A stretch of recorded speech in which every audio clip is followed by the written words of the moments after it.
Existem três tipos básicos gerais de amuletos. Os individuais, aqueles que são estritamente individuais, aqueles que são familiares e aqueles que são sociais, aqueles que são, digamos, mais genéricos. E há, no caso dos individuais, eu não vou entrar em pormenores agora, mas no caso dos individuais, há os que têm a ver com o nascimento e com o batismo. Desde o nascimento nós lidamos com Deus.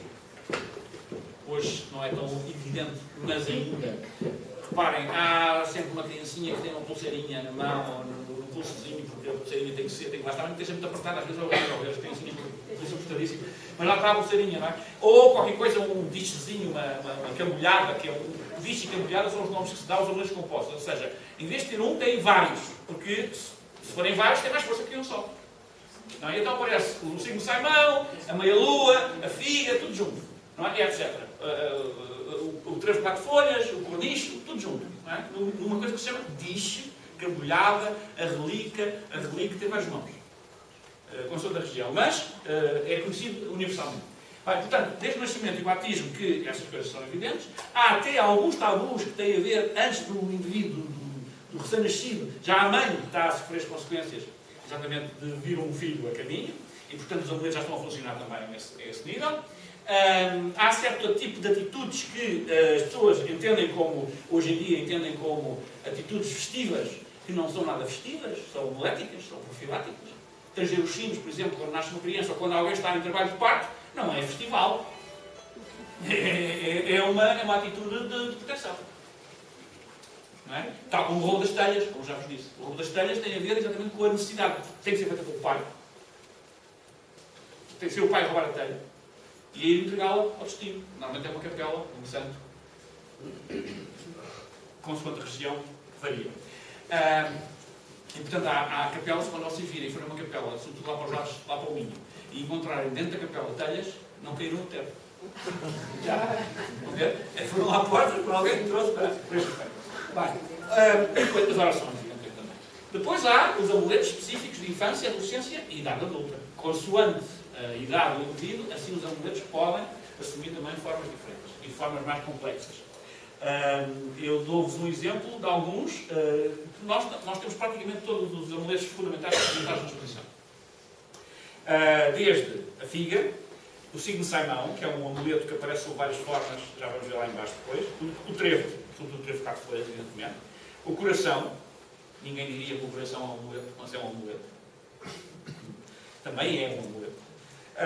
O crescente lunar, a relíquia, portanto, a relíquia, o diche, a bolsa de mandinga. A bolsa de mandinga também se chama a bolsa de mandinga nómina. Normalmente são uns saquinhos, uns pequenos, uma espécie de como é que se diz? De bolsas, sim, obrigado. Aliás, eu estava a tentar lembrar-me do saquinho, porque a palavra original é saquinho. De bolsa, onde se colocam normalmente orações, uma oração de preferência manuscrita, uma oração e algum outro objeto amulético, algum outro objeto profilático. Normalmente, na bolsa de mandinga tradicional e na nómina tradicional, tinha que haver obrigatoriamente uma hóstia consagrada. O que, como vocês percebem, é um problema a seguir, não é? Porque se o indivíduo em causa não tenta apanhar com uma hóstia guardada, não fosse padre ainda por cima, se fosse padre, escapava, mas se não fosse padre, uma hóstia guardada, estava a praticar uma blasfémia e, portanto, era condenado. Mas faz parte, digamos, da lógica. A lógica é essa. Não pode haver uma nómina eficaz sem uma hóstia consagrada. Tem que ser consagrada, não pode ser uma hóstia vulgar. Tem que ser, portanto, lá está. Temos o pão, temos a hóstia, depois é carregar, vamos chamar assim. Os ritos de água também são muito importantes. Nós aqui, evidentemente, não temos maneira de pôr uma banheira para o banho de santo ou para descobrir qualquer coisa quaisquer do género, mas os ritos de água são muito importantes em todos estes processos. O banho de santo, como sabem, por exemplo, no dia de São Bartolomeu, é o dia em que o diabo anda solto, segundo a tradição, normalmente as crianças são levadas, crianças com alguns problemas de gaguez e problemas do género, são levadas ao banho, quer queiram, quer não. E têm que mergulhar 7 vezes. Claro que algumas crianças ficam vacinadas definitivamente, mas têm que mergulhar 7 vezes, pelo menos, naquelas ondas do dia de São Bartolomeu. E num mar particular. Esse mar particular é um mar que... estas tradições são sobretudo do norte, sobretudo hoje em dia apenas na região do Minho, do Banho Santo. Portanto, as pessoas agora vão ao banho de janeiro, não tem nada a ver com. Não é o Banho Santo para aquilo, não é?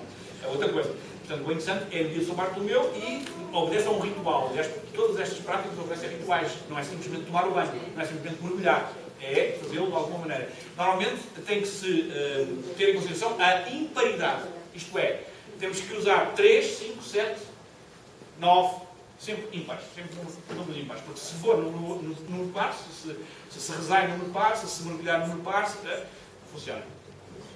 Fica incompleto o processo. E, portanto, tem que ser sempre, a imparidade é fundamental.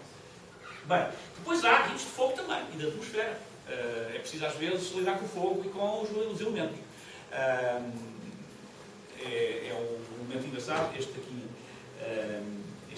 Este caso também eu tratarei noutra ocasião. Está um projeto em curso sobre entidades atmosféricas em Portugal, que vai ser editado, penso, pela Babel, e onde eu trato depois destas questões, destes ritos atmosféricos, que são extraordinariamente ricos. Eu já dou uns lamirés no meu ensinar astrologia.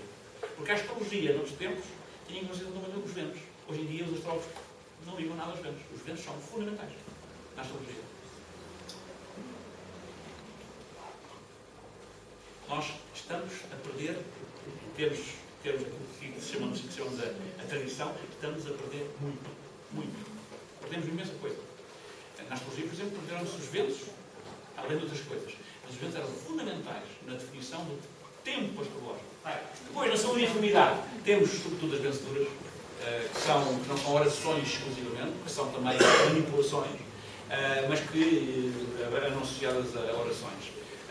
E em salmos, portanto, são lengas. Depois as romarias, as procissões, enfim, toda a gente se lembra certamente dos presentes, toda a gente se lembra que havia lá em casa, mesmo que nós hoje não tínhamos percebido nessa tradição, mas lá em casa havia um sentido de devoção particular da nossa mãe, da nossa avó, da nossa bisavó. E isso são, exatamente, o resultado destas. Bem, relativamente às posições familiares, temos relativamente ao casamento, relativamente à virgindade feminina, relativamente à gravidez, ao parto e à alimentação e proteção do recém-nascido. Outra coisa importante nestas questões são as ofrendas. Ofrendas auspiciosas, ou seja, um indivíduo oferece para depois receber algo em troca, não é? O chamado ex-voto. O ex-voto é um indivíduo oferece alguma coisa para receber algo em troca. E esse ex-voto pode ser mais variado. Desde a telha, já falámos, não é? Até farinha. Há farinha. Farinha, fora do pacote. Farinha, simplesmente no ar. Até moedas, as esmolas que a gente deixa nas caixas de esmolas dos santos, o que são? Não é? Na igreja, há esmolas, o santo tal, no altar tal, não é? Uma coisa rigorosamente. Porque a igreja é, atualmente, a única entidade que tem estas categorias de proteção organizadas, sistematizadas, há tudo nos moldes, não é? Até tem um ritual, muitos rituais de exorcismo perfeitamente legais. Você vai mais para encontrar o último ritual de exorcismo aprovado por João Paulo II. Portanto, ao contrário do que a Igreja muitas vezes diz, quer fazer crer, estas coisas são verdades absolutas e insuficináveis. Não merecem contestação. Portanto, que até há os exorcismos para elas.